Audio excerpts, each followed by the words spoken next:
ఈ నెల ఎందుకని చెప్పేసి ఇంత ప్రాముఖ్యత కలిగింది.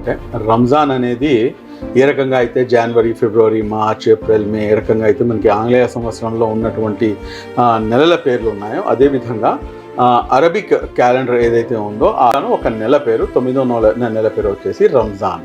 ఈ రంజాన్ అన్న నెలకి ఉన్న ప్రాముఖ్యత ఏమిటంటే, ఈ నెలలో దివ్య ఖురాన్ ఇలా పవిత్రంగా భావించేటటువంటి ఏదైతే దైవ గ్రంథం ఉందో, ఆ దైవ గ్రంథం అవతరింపజేసినటువంటి నెల ఈ నెల.